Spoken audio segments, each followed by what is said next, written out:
가지고 예수 그리스도의 이름으로라는 제목으로 여러분과 좀 말씀을 나누겠습니다. 오늘 본문은 제가 우리 세강교회 부임하기 전에 주일에 한번 방문한 적이 있어요. 우리 서권사님, 우리 변권사님 명예권사 되시는 날, 제가 선보이러 왔던 날 기억하십니까? 그때 제가 했던 설교 본문입니다. 그렇다고 또 그 원고를 그대로 가져온 건 아니고요. 네, 그때 했던 본문이라는 것을 한번 상기시켜드려. 혹시 기억하시나요? 우리 서건사님에겐 참 특별하신 날이었던 것을 제가 기억을 하는데요. 사도행전을 좀 읽다가 오늘 본문을 좀 다시 읽고 묵상하던 중에 하나님께서 주신 은혜가 있어서 오늘 말씀을 좀 준비하게 됐습니다. 오늘 말씀의 조목은 아까도 말씀드렸던 것처럼 예수 그리스도의 이름으로입니다. 여러분, 오늘도 예수 그리스도의 이름에 능력이 있음을 여러분 믿으십니까? 정말 믿으십니까? 그것은 마법을 부르는 주문 같은 것이 아니라 지금도 하나님의 보좌 우편에 살아계셔서 우리를 위하여 중보하시는 예수 그리스도의 이름에 대한 믿음의 선언이고 선포이기에 오늘도 이 예수 그리스도의 이름의 능력을 믿는 자에게는 이 예수 그리스도의 이름으로 말미암는 표적과 이사와 기적들이 따르고 있음을 우리가 여전히 듣고 보고 있는데요. 오늘 본문은 그렇게 예수님의 제자들이었던 베드로와 요한이 제9시 즉 오후 3시입니다. 오후 3시에 드리는 기도 시간에 맞춰서 하루에 3번 기도하러 올라가는데 그 시간에 맞춰 성전에 올라간 것으로 시작이 됩니다.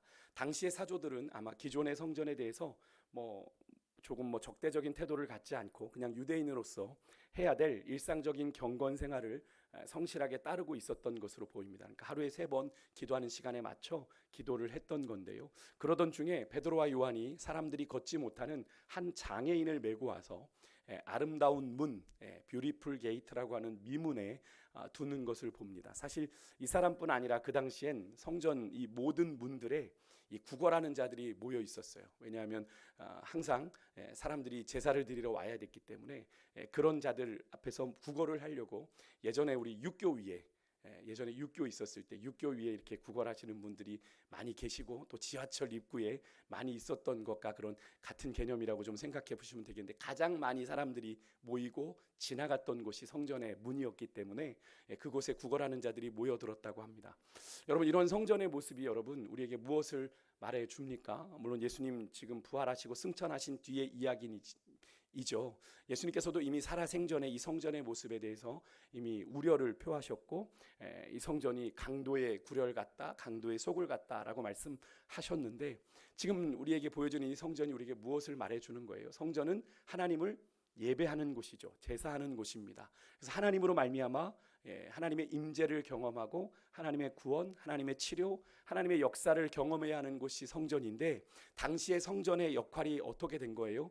인생의 그런 본질적인 문제, 근본적인 문제는 해결해 주지 못한 채 그저 구걸해서 그들의 삶을 연명시켜주는 그런 수준에 머물러 있는 것을 보여주는 게 오늘 이 본문의 배경이 되는 장면입니다. 한마디로 성전이 어떤 거예요? 제대로 성전되지 못한 상태, 성전의 기능을 상실해버린 상태를 우리에게 보여준다라고 말할 수 있겠는데 당시의 성전은 제가 지난 15일 주일 설교 때도 말씀을 드렸지만 말세에 일어날 일들을 우리가 이야기하면서 이 성전은 포로기 이후에 고국 땅으로 귀환한 이스라엘 백성들이 지은 수룹바벨 성전을 이 헤롯이라고 하는 헤롯 대왕이 중축을 하고 있는 거다라는 말씀을 드렸어요.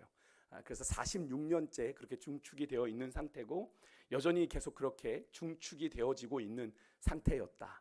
그래서 그 웅장함이나 그 위세나 아름다움이 주변에 있는 이스라엘 주변에 있는 나라들도 인정할 정도로 아주 웅장했고 아름다웠다라고 말씀을 드렸는데 하지만 그렇게 거대하고 화려한 성전 그 가운데도 또 아름다운 문 뷰티풀 게이트라고 부르는 미문이었지만 그곳에 진정한 아름다움은 없었던 것을 우리가 볼 수 있는 그런 광경이죠. 저는 오늘 이 본문을 묵상하면서 하나님께서 그런 마음의 도전을 주시더라고요. 성전된 우리의 삶의 모습을 좀 묵상해 보게 하셨습니다. 고린도전서 3장 16절에 보면 사도 바울은 우리 구원받은 성도들을 향해서 분명히 말하고 있죠. 우리 함께 화면을 보고 한번 같이 읽겠습니다. 시작. 너희는 너희가 하나님의 성전인 것과 하나님의 성령이 너희 안에 계시는 것을 알지 못하느냐. 이 말은 구원받은 성도들이 곧 하나님의 성령이 거하시는 하나님의 성전이다라는 것을 이야기해 주고 있는 거죠. 근데 그것을 고린도 교회 성도들이 자꾸 잊으니까 너희들 그것을 알지 못하느냐라고 사도 바울이 물었던 것 아닙니까? 그런데 혹시 그렇게 여러분 하나님의 성령이 거하시는 성전 되어야 할 여러분 우리들의 모습이 오늘 본문에서 우리가 만나고 있는 그냥 껍데기만 웅장하고 겉으로만 화려한 그런 속빈강전 같은 그런 모습은 아닌지요. 분명히 하나님의 거룩한 임재, 예수 그리스도의 이름의 능력이 나타나야 하는 것이 하나님의 영, 성령이 거하시는 성전된 우리의 삶인데, 그죠?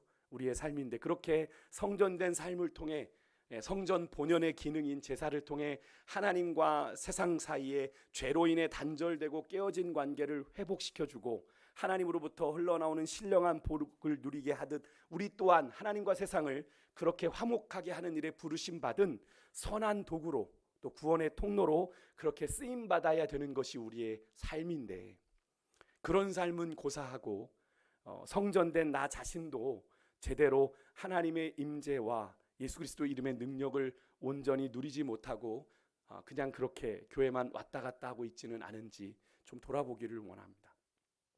우리가 잘 아는 말씀 고린도후서 5장 17절의 말씀을 보면 우리가 잘 아는 말씀이죠. 암송하기도 하는 뭐라고 돼 있어요? 그런즉 누구든지 그리스도 안에 있으면 새로운 피조물이라 이전 것은 지나갔으니 보라 새 것이 되었도다 라는 이 말씀은 우리 구원받은 성도들이 그리스도 안에서 구원받아 어떤 존재가 되었는지를 설명해주는 아주 잘 설명해주는 말씀이라 우리가 많이 암송합니다. 그죠?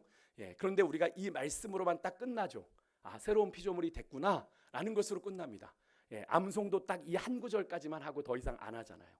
그죠? 고린도서 5장 17절까지만 딱 암송하는데 그런데 여기서 멈추면 안 되는 것이 뒤에 이어지는 구절에서 사도 바울이 그렇게 그리스도 안에서 새로운 피조물 된 자들에게 어떠한 사명이 있음을 이어서 말하고 있거든요. 고린도서 5장 18절에서 20절 상반절까지 한번 우리 화면을 보고 한번 같이 읽겠습니다. 같이 읽습니다. 시작. 모든 것이 하나님께로서 났으며 그가 그리스도로 말미암아 우리를 자기와 화목하게 하시고 우리에게 화목하게 하는 직분을 주셨으니 곧 하나님께서 그리스도 안에 계시사 세상을 자기와 화목하게 하시며 그들의 죄를 그들에게 돌리지 아니하시고 화목하게 하는 말씀을 우리에게 부탁하셨느니라. 그러므로 우리가 그리스도를 대신하여 사신이 되어 이렇게 말씀을 합니다. 뭐라고 사도 바울이 얘기해요? 너희가 그리스도 안에 새로운 피조물이 되었어요. 그죠? 이거 새 것이 되었어요. 그런 새 것이 된 우리가 그렇게 된 것은 누가 하신 일이다? 이 모든 것이 하나님께로부터 났다는 건 하나님이 다 하신 일이다. 구원은 하나님의 일방적인 은혜이죠. 우리가 뭔가를 해서 얻은 게 아니라 우리는 그냥 믿었을 뿐인데 하나님의 전적인 은혜로 우리는 구원받아 새로운 피조물이 되었다는 거예요. 그렇게 예수 그리스도로 말미암아 죄인된 우리가 하나님과 화목하게 됩니다. 그죠? 그렇게 하나님께서는 예수 그리스도로 말미암아 화목하게 된 우리에게 어떤 걸 또 맡겨주셨냐면 화목하게 하는 직분을 주셨다라고 얘기해요. 그건 우리 성도들을 가리켜 그러면서 그리스도의 사신이라 부르는데 이것은 그리스도의 대사라고 우리가 이해하면 좀 쉬울 것 같아요. 정리하면 예수 그리스도 안에서 새로운 피조물 된 우리 그리스도인들은 예수 그리스도의 십자가 구원의 은혜로 죄사함을 받았고 죄로 인해 단절되었던 그죠? 하나님과 깨어졌던 관계가 회복되었는데 그것을 사도 바울은 뭐라고 표현해요? 하나님과 화목하게 되었다라고 표현을 하는 겁니다. 깨어졌던 하나님과 죄로 인해 단절되었던 관계가 예수 그리스도의 십자가 구원의 은혜로 말미암아 하나님과 화목하게 되었고 다시 회복되었고 그리고 더 나아가 그렇게 예수 그리스도로 말미암아 화목하게 된 하나님과 화목하게 된 우리 그리스도인들에게 마찬가지로 화목하게 하는 직분이 주어졌는데 그로 인해서 우리 그리스도인들은 이 세상을 어떤 존재로 살아간다? 그리스도의 사신이요 그리스도의 대사로 살아가고 있다라는 사실을 사도 바울은 오늘 이 고린도후서 5장에서 이야기를 하고 있는 이 말은 여러분 우리가 대사라고 떠올렸을 때 다른 나라의 대사로 가 있는 사람이 그를 보낸 나라를 어떻게 해요? 그 나라에서 대표하죠. 그래서 주미 대사가 우리나라 주미 대사가 거기서 하는 일은 뭡니까? 우리나라를 대표해서 미국에서의 역할을 감당하지 않습니까? 우리가 그리스도인의 사신이 되었다는 건 우리가 그렇게 그리스도를 본받아 이 땅에서 그리스도께서 이루고자 원하셨던 하나님의 나라 이루어가는 그 사명을 이어 감당하는 그런 존재가 되었다라는 것을 이야기하는 겁니다. 그렇다면 여러분과 저의 모습은 어떠해요? 그렇게 그리스도 안에 새로운 피조물 된 자답게 맡기신 화목하게 하는 직분을 그리스도의 사신으로 감당하며 살아가고 계십니까? 오늘 이 밤에 우리의 영적인 현 주소를 좀 점검해 봤으면 좋겠어요. 주님 앞에서 정직하게 들여다보는 은혜가 있기를 원합니다. 정말 우리가 종종 찬양하는 것처럼 주의 아름다움은 말로 다 표현할 수 없고 이렇게 고백하는데, 그 말로 다 표현할 수 없는 주님의 아름다움을 우리의 삶을 통해 우리가 세상 가운데 진심으로 증거하고 드러내고 보여주며 그렇게 자랑하며 살아가는 참 성전된 삶을 우리가 살아가고 있는지 한번 좀 돌아보기를 원하고, 정말로 우리가 그런 삶을 우리가 살아내야 될 우리 사명이 우리에게 있음을 오늘 이 말씀을 통해 다시 한번 깨닫게 되는데, 여러분 그런 주님의 아름다움을 이 세상에 보여주신 하나님의 그 사랑을 우리가 세상에 드러내고 보여주고자 하는 그런 거룩한 믿음의 열망이 오늘 이 밤에 우리 가운데 일어나는 그런 은혜가 있기를 주의 이름으로 소망합니다. 축복합니다. 그렇게 성전으로 올라가던 베드로와 요한이 성전 미문에 앉아 구걸하는 사람을 이렇게 주목하여 바라봐요. 아마도 하루 3번 기도의 시간에 맞춰 성전에 올라갔던 이 베드로와 요한이 이 사람을 처음 본 것은 아니었을 겁니다. 처음 본 것은 아니었을 거예요. 하지만 그들이 이제 오순절 성령 강림을 통해 성령의 충만함을 덧입은 그들이 이제 걷지 못하는 사람을 이전과는 다른 시각으로 바라보게 되는 거예요. 이전과 다르게 주목하여 바라보게 되는 겁니다. 그래서 주목하여 바라봤다는 건 단순히 바라보고 쳐다본 게 아니라 내면까지 아주 속속들이 들여다보듯 아주 깊은 관심을 가지고 뚫어지게 주시하여 바라보는 걸 의미해요. 그러니까 뭔가 베드로와 요한이 그들 안에 그 성전 미문에 앉아 있는 그 장애인에게 필요한 것이 무엇인지를 정말로 들여다봤다는 거죠. 결국 이 베드로와 요한이 성전 미문에 앉은 구걸하는 사람을 주목하여 바라봤다는 건 이 걷지 못하는 사람을 단지 우리가 그냥 동전 몇 입 줘야 되는 구제해야 하는 대상, 그냥 그렇게 늘 있는 그런 사람으로 여긴 것이 아니라 어떻게 해요? 예수님의 긍휼이 필요한 그런 불쌍한 영혼으로 여기고 깊은 영적인 관심을 가지고 바라보았다라는 말입니다.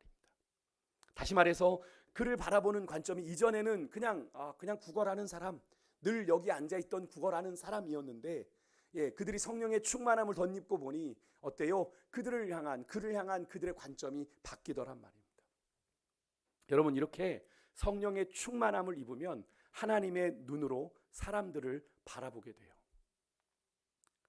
어쩌면 너무나 당연한 사실이죠. 성령에 충만하다라는 것. 우리가 성령이 충만하다라고 얘기하는데 우리가 막 뜨거워지고 열나는 게 성령이 충만한 겁니까? 아니죠. 성령의 온전한 다스리심을 받는 삶을 말하는 거죠. 그래서 제가 성령의 충만함은 성령의 통치, 성령의 지배를 의미한다라고 말씀을 드렸습니다. 그래서 주님과 동행하는 삶이죠. 그래서 항상 주님을 주목하여 바라보고 의식하는 삶이 성령 충만한 삶이거든요. 그렇기 때문에 성령 충만을 덧입은 사람들은 어떻겠어요? 세상도 사람도 이전의 관점과는 다르게 바라보게 되는 거죠. 어떤 관점으로? 주님의 관점으로, 주님의 마음으로, 주님의 시선으로 바라보게 되는 거예요. 그러니까 이전에는 내가 외면하고 나와는 무관하게 바라보던 이웃을, 주변의 사람들을 바라볼 때 어느덧 그들에 대한 긍휼의 마음이 일어나는 거예요. 구원의 대상으로, 사랑의 대상으로 바라보기 시작하게 되는 거예요. 그렇다면 여러분과 저는 어떠합니까? 세상은 나의 필요나 이해관계에 따라서 사람을 선택하여 관계하죠. 그래서 때로는 나에게 유익을 위해 다른 사람을 내 인생의 수단으로, 때로는 도구로 삼기도 합니다. 그래서 사기치는 일들이 일어나는 거 아니에요? 때로는 나의 부당한 이득을 위해 누군가를 미끼로 사용하기도 하는 일들이 일어나죠. 오늘 뉴스를 보니까 되게 좀 어이없는 기사가 하나 떴더라고요. 물론 제 은행 다니는 제 후배에 의하면 저도 그런 사람의 대상일 것 같기도 한데, 콜센터에서 바보 찾기 게임이라는 기사를 혹시 보셨습니까? 주식 투자를 빌미로 투자금을 모은 뒤에 코인으로 재투자를 유도하는 이들이 이 투자자를 모집하는 걸 바보 찾기라고 그런대요. 바보 찾기 게임. 그러니까 그들 안에는 그들한테 속아 넘어가는 게 누구예요? 뭐라는 거예요? 바보라는 거예요. 광화문에, 그것도 서울 도심 한복판 광화문에 한 사무실에 100여 명의 사람들이 빼곡히 앉아 열심히 전화만 돌려요. 막 전화 돌리는 사람들이 있어요. 전화로 주식 투자를 권하는 겁니다. 이거는 절대로 손해볼 일이 없는 주식입니다. 온갖 감언이설로 이건 못 먹어도 30%의 수익이 나는 겁니다. 과장 광고로 결국 투자를 이끌어내고 그것을 코인에 재투자하게 만드는 식인데, 이 코인에 대한 투자도 아주 솔깃하게 리스크가 1도 없는 투자다. 그런 게 어디 있겠습니까? 리스크가 1도 없는 투자가 어디 있겠어요? 그러니까 막 그러면서 사채라도 끌어다 이거 투자해야 되는 아주 좋은 코인입니다. 이렇게 꼬시는 거예요. 이런 사람들에게 투자 피해를 입었다라고 하는 신고가 경찰에 벌써 한 200건이 들어왔고, 그래서 알아보니 거기에서 일했던 소위 텔레마케터, 그 100여 명의 사람들 중에 한 사람이 취재진을 만났는데 그가 전한 이야기입니다. 그가 입사 교육 때 받은 내용인데, 전화를 한 800통 정도 돌리면 확률적으로 바보들이 정해져 있는 바보 찾기 게임이래요. 그러니까 800명 중에 하나는 걸린다 이거예요. 800명 중에 하나는 걸린다. 그래서 바보 찾기 게임이라고 자기들 안에서는 그렇게 이야기를 하는 겁니다. 아마 정말 우리가 예전에 그 컴퓨터 게임 열면 이렇게 지뢰찾기 하는 그런 느낌이지 않을까, 그런 생각도 해보게 되는데, 즉 속아서 투자하는 바보를 800명에게 전화를 돌리면 찾게 된다라고 하는 거죠. 그렇게 설득에 성공해서 투자금이 입금되면 이 전화에 성공한 사람은 그 투자금의 3분의 1을 받는 구조라고 합니다. 어마어마한 액수죠. 이 기사가 우리에게 무엇을 말해줍니까? 나 개인의 이득을 위해서는 누구든지 미끼로, 수단으로, 도구로 삼을 수 있는 그런 시대를 우리가 살아가고 있는 거예요. 눈 뜨고도 코베가는 시대라는 말이 이래서 나오는 것 같습니다. 또 한 가지는, 여러분 코로나가 끝나갈 무렵에 2021년도에 경기도 양주 한 고깃집에서 일어난 모녀의 행패 사건, 여러분 보신 적 있으십니까? 경기도 양주의 한 고깃집에서 고기 32,000원어치 먹고 집에 가서 주인에게 전화를 걸어가지고 주인이 방역법 위반했다고 신고하겠다고 행패를 부린 사건이죠. 사실 이유는 자신들이 고기 먹는 자리 옆에 노인들이 앉아서 불쾌했다. 노인들을 왜 우리 옆에 앉혔냐라는 이유로 식당의 방역수칙 위반을 고발하겠다. 그러면 당신들 300만 원 벌금 낼 텐데 그거 안 하려면 우리 32,000원 환불해라. 라는 얘기입니다. 식당 주인에게 그러면서 온갖 폭언과 협박을 쏟아냈어요. 그걸로 인해서 고발을 당했는데 법원에서는 결과적으로 이 두 모녀가 죄가 결코 가볍지 않다. 얼마나 이 사장에게 퍼붓는 녹취록이 인터넷에 떴는데, 정말 입에 담지 못할 욕설을 막 퍼붓습니다. 그래서 벌금형을 판사가 내려요. 그 어머니에게는 500만 원, 딸에게는 300만 원. 그렇게 구형을 했다고 하는데, 이 사건이 더 가슴 아픈 건 왠지 아십니까? 이 모녀 중에 엄마가 바로 여자 목사님이었다는 거죠. 여자 목사님이었다는 겁니다. 아마 목사님인 거 모르고 들었으면 차라리 욕이 괜찮았을 텐데, 참 그래서 너무 많은 사회적인 공분을 사고 질타를 받았던 사건이죠. 지금도 통화 녹취록이 돌아다니는지 모르겠지만 정말 목사인가 싶을 정도의 폭언과 욕을 서슴지 않는 것을 보면 낯이 뜨거울 정도입니다. 32,000원 때문에. 32,000원 때문에. 여러분, 이 사건 또한 사람을 하나의 동등한 인격체로 보지 않고 자신의 도구, 자신의 수단으로 삼으려 했기 때문에 일어난 어이없는 사건이죠. 그것도 성직자라고 하는 사람이 말입니다. 여러분, 혹시라도 우리 안에도 이런 그릇된 가치관, 세상의 기준과 가치가 우리 안에 있지 않은지 우리도 좀 돌아보기를 원합니다. 오늘 본문에서 베드로와 요한이 그 성전 미문에 앉은 그 장애인, 나면서부터 걷지 못했던 그 장애인을 그런 세속적인 가치로 바라보았다면 어땠을까요? 그냥 당시의 사회가 가지고 있었던, 그 당시의 사회가 가지고 있었던 보편적인 인식처럼 그런 장애인은 그 당시에 뭐로 인식했냐면 뭔가 큰 죄가 있어서 저렇게 장애로 태어났다라고 생각을 했거든요. 그렇게 아마 저주받은 인생으로 치부하고 그냥 구걸하는데 내가 몇 푼 보태줘야지라고 생각하는 마음으로 그렇게 했을 겁니다. 근데 오늘 본문에서 그래서 그렇게 했다면 오늘 본문에서 만나는 그런 역사도 일어나지 않았겠죠. 하지만 베드로와 요한은 그렇지 않았어요. 그를 어떤 마음으로 봤습니까? 예수님의 마음으로 바라봤어요. 예수님의 시선으로 그 성전 미문에 앉은 사람을 주목하여 바라봤어요. 관심 있게 그의 필요가 어디 있는지 긍휼한 마음으로 바라보았다는 겁니다. 그렇게 그의 진정한 필요를 제대로 들여다보니 볼 수 있었던 거죠. 여러분, 그렇다면 우리가 우리의 삶에서 그렇게 주목하여 바라볼 사람 혹시 없으십니까? 그냥 무심코 지나쳐야 될 사람이 아니라 저 사람은 안 돼. 저 사람은 콧방귀도 안 껴 라고 생각하고 우리가 그렇게 내가 주목하여 바라보고 예수 그리스도의 이름을 선포해야 될 영혼이 우리 주변에 있는데 그냥 우리가 방치하고 외면하고 있는 분 없으십니까?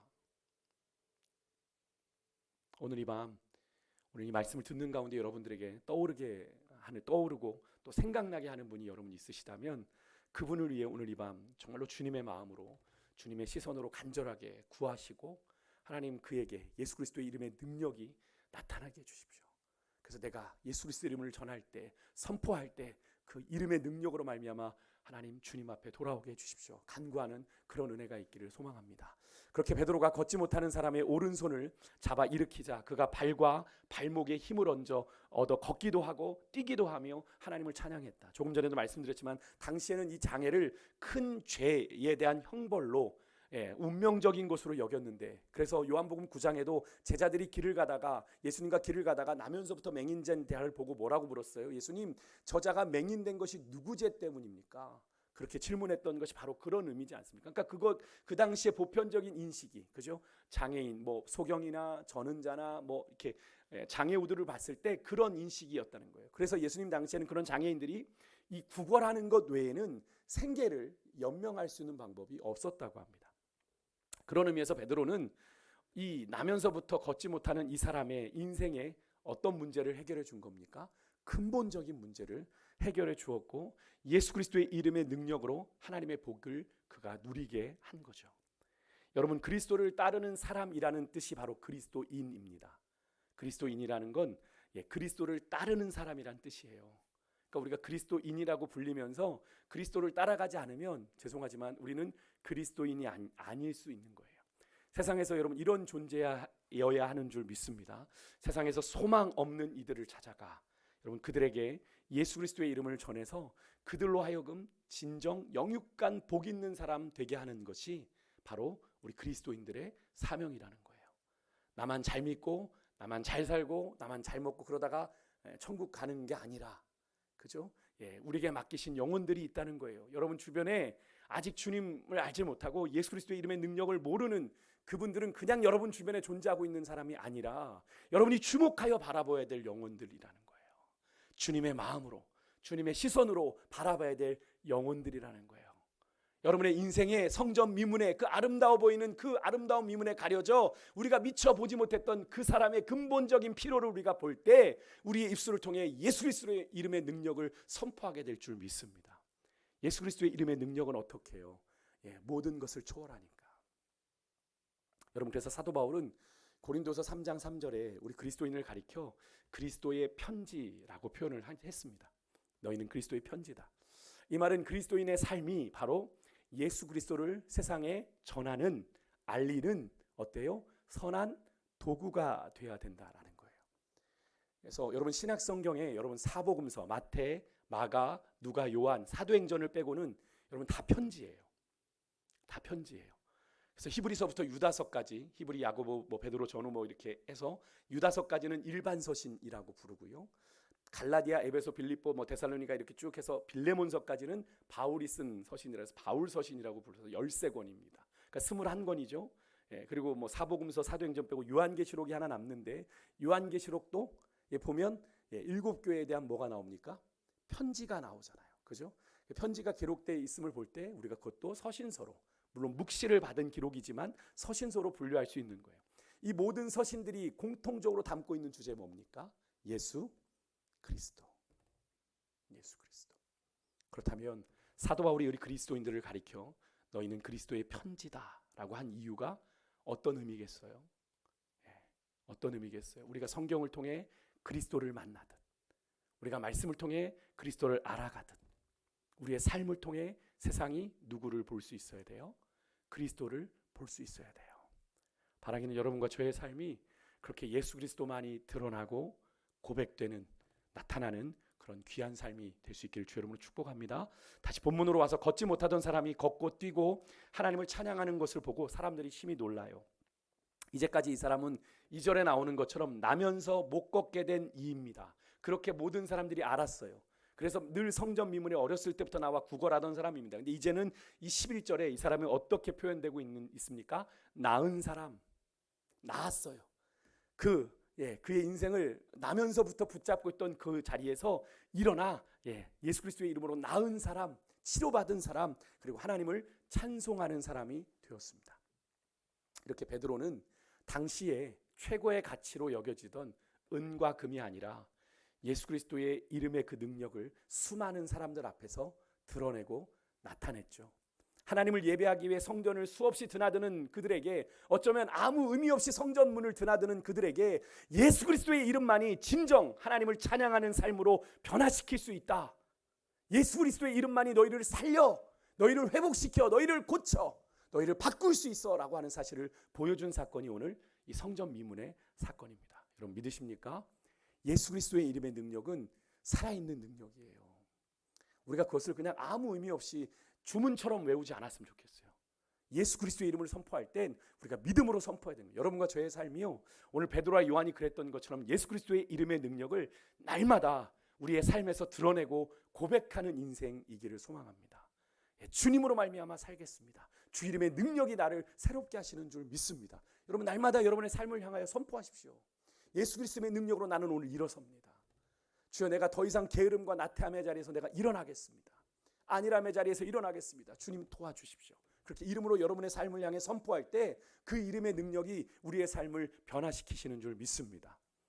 여러분 마태복음 5장 14절에 보면 예수님께서 무리를 향해 너희는 세상의 빛이라, 산 위의 동네가 숨겨지지 못할 거다라고 말씀하신 것처럼 여러분은 한 분 한 분은 어떤 존재예요? 우리 세강교회가 세상 속에 거룩한 빛이잖아요. 그죠? 여러분이 한 분 한 분이 움직이는 교회이시잖아요. 여러분 한 분 한 분이 세강교회이시잖아요. 맞죠? 여러분 한 분 한 분은 어디 가도 세강교회야 라고 얘기해야 되는, 그렇게 여러분 우리가 주의 움직이는 교회로 우리가 정말로 빛이 되기를 소망하는데, 빛이 되면 여러분 산 위의 동네가 숨겨지지 않는데요. 우리의 믿음의 선한 영향력들이 드러날 수밖에 없다는 얘기잖아요. 여러분 빛 대신 예수 그리스도의 이름을 세상에 보란듯이 좀 나타내는, 드러내는, 보여주는 그런 거룩한 빛, 세광교회가 여러분들이 되실 수 있길 주 이름으로 축복합니다. 우리가 그런 세광교회가 되기를 원하고요. 우리가 그렇게 말과 행동에나 일에나 능력 있는 자들이 되기를 소망합니다. 여러분 다르게 우리가 오늘 이 밤에 정말로 이 말씀을 좀 우리가 지난번 제가 나누었던 것과는 좀 다르게 좀 살펴보았는데요. 정말로 우리의 삶은 그냥 살아가는 삶이 아니라 예수 그리스도의 이름의 능력을 세상에 보란듯이 증거하는 삶이다 라는 것을 여러분 기억하시고, 내가도 한때 그랬지 라는 것으로 여러분의 삶을 그렇게 매조제하지 마시고, 여러분의 신앙을 나도 한때 뜨겁게 기도할 때 그랬어, 지금도 그러셔야 돼요. 지금도. 왜?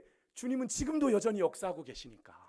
그죠? 우리가 뜨겁게 기도할 때만, 그 과거에 내가 젊었을 때만 살아계셔서 역사하시는 분이 아니라 지금도 하나님은 살아계셔서 역사하시는 분이니까. 제가 이제 주변에 이제 여러 가지 좀 아프신 분들 뭐 이런 분들의 이제 기도 제목들이 이제 올라오는데, 정말로 막 위기 가운데 있는 성도들이 정말 고비를 넘겨가는 것들을 보게 됩니다. 그러면서 보게 되는 건, 하나님이 기도에 지금도 역사하시는구나. 의인의 간구는 역사하는 힘이 크다라고 성경은 분명히 이야기하고 있는데, 정말 아이가 다 죽어가는데 호흡기 떼고 막 떼면 이제 간다고 얘기하는데 그 아이가 점점 호전돼 상황이. 그래서 제 모교의 제자의 아이가 그런데요. 이렇게 기도 제목이 올라왔어요. 페이스북에 올라와서 뭐 기도해 주십시오. 막 여기저기 막 기도 제목을 간절히 올렸더라고요. 그 기도 제목대로 지금 아이가 호전이 돼서 중환자실에 있던 아이가, 그래서 언제 죽을지 모른다는 아이가 지금 일반 병실로 옮겼어요. 제 그 광경을 계속 제가 올라오는 걸 계속 이제 보고해 주는데, 이런 상황입니다. 경과를 올려주는데, 이거는 인간의 의술로 설명할 수 있는 게 아니라 하나님이 이 아이를 만지고 계시는구나. 기도 가운데 역사하고 계시는구나. 이 사실이 무엇을 의미합니까? 믿는 자에게 역사가 나타나는 거예요. 우리에게는 왜 그것이 경험되지 않는다? 우리가 믿지 않으니까요. 죄송하지만 우리는 믿지 않는 거예요. 그만큼 믿음으로 반응하지 않는 겁니다. 여러분 우리가 믿음으로 반응할 때 그 역사를 보게 되는 줄 믿습니다. 여러분 정말로 예수 그리스도의 이름의 능력은 죽지 않았어요. 예수 그리스도의 이름의 능력은 과거로 끝나지 않았어요. 어느 교단이 얘기하는 것처럼 성령의 역사는 이미 끝났다? 아니요. 왜? 성령은 지금도 역사하고 계시는데 왜 그게 끝납니까? 성령의 역사는 지금도 나타나고 있어요. 우리가 경험하지 못할 뿐입니다. 저는 소망하건대 우리 세강교회가 정말로 기도하는 가운데 기도대로 응답받고, 그죠? 하나님의 뜻 가운데 정말로 기도의 역사를 경험하고 하나님이 이루시는 역사들, 그래서 우리가 하나님이 하셨습니다, 정말 하나님이 하셨습니다를 고백하는 그런 공동체 되기를 원합니다. 여러분 그렇게 소망하는 가운데 함께 우리 찬양했으면 좋겠는데요. 우리 찬송가 500장입니다. 찬송가 500장 함께 찬양할 때 우리에게 하나님께서 주목하여 바라보라고 하신 영혼 혹시 여러분 안에 떠오르셨습니까?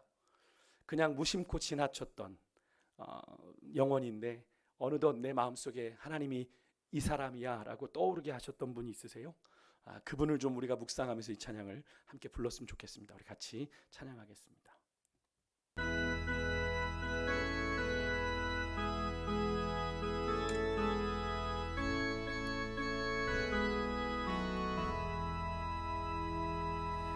물거위에 생명줄 던지어라. 누가 저 형제를 구원하랴. 우리의 가까운 죄인이 이 생명줄 누구가 던지려나. 생명줄 던져, 생명줄 던져, 물속에 빠져간다. 생명줄 던져, 생명줄 던져, 지금 곧 건지어라. 너 빨리 생명줄 던지어라. 형제여 너 어찌 지체하나. 보아라 저 형제 빠져간다. 이 구조선 타고서 속히 가. 생명줄 던져, 생명줄 던져, 생명줄 던져, 물속에 빠져간다. 생명줄 던져, 생명줄 던져, 지금 곧 건지어라. 너 어서 생명줄 던지. 저 형제 지쳐서, 저 형제 지쳐서 허덕인다. 시험과 근심에 거센 풍파, 저 형제를 휩쓸어 몰아가. 생명줄 던져, 생명줄 던져, 생명줄 던져, 속에 빠져간다. 생명줄 던져, 생명줄 던져, 지금 곧 건지어라. 위험한 풍파가 곧 지나고 건너편 언덕에 이르리. 형제여, 형제여 너 어찌 지체. 곧 생명줄 던져, 곧 생명줄 던져서 구원. 여러분 생명줄 던져야 됩니다. 생명줄 던져, 생명줄 던져, 물속에 빠져간다. 생명줄 던져, 생명줄 던져, 지금 곧 건지. 생명줄 던져, 생명줄 던져, 생명줄 던져, 물속에 빠져간다. 생명줄 던져, 생명줄 던져, 지금 곧 건지어라. 여러분 그렇습니다. 우리가 생명줄 던져야 될 때이기에 우리에게 이 말씀 듣게 하신 줄 믿습니다. 얼마 전 여러분 한 6m 되는 저수지에 차가 빠졌는데 이분이 구출이 됐어요. 1시간 만에 구출이 됐는데 빠지게 살아남은 건 산소 포켓이, 그 차 안에 있는 산소가 남아 있어서 그때까지, 소방차가 올 때까지 그 5m 그 저수지에 빠졌는데도 살아남을 수 있어서 구출될 수 있었다고 얘기합니다. 여러분 우리에게 정말로 허락하신 영혼들 어쩌면 그런 지경에 있을지 모르잖아요. 여러분 길지 않습니다. 산소포켓으로 버틸 수 있는 건 길지 않아요. 오늘 이 말씀 우리에게 주신 건 듣든지 아니 듣든지 전하라 이겁니다. 생명줄 붙든지 아니 붙든지 우리는 던지는 거예요. 살려야 되니까. 여러분 그것은 어떻게 가능합니까? 예수 그리스도의 이름의 능력으로요. 여러분 다른 것 아닙니다. 우리의 탁월한 언변이 아니고 탁월한 지식과 이론이 아니고 정말로 예수 그리스도의 이름의 능력을 우리가 선포할 때 여러분 하나님께서 그 영혼을 살리시고 구원하여 회복하실 줄 믿습니다. 여러분 그 소망 가지고 오늘 이 밤에 우리에게 떠오르게 하신 영혼들 있죠. 우리 그 영혼들 하나님 우리가 맡겨주신 영혼들이 있는데 하나님 그 영혼 구원하기를 원합니다. 주여 살려주시고 구원하여 주셔서 하나님의 거룩한 백성 삼아 달라고 여러분 그렇게 기도하며 나아가시지 않으시겠습니까? 오늘 이 밤 여러분 우리에게 그냥 우리를 구원하신 것 아니에요. 늘 말씀드리지만 우리에게는 화목케 하는 직분을 맡기셨습니다. 그리스도의 사신이 되어 그리스도를 이 세상에 드러내고 보여주는 그리스도의 편지로 우리를 부르셨다라고 하는 사실을 우리가 기억하고 우리의 삶에 대한 우리 그리스도인으로서 우리의 책임이 있어요. 맡기신 사명이 있다라는 겁니다. 여러분 그것을 기억하고 주님 부르시는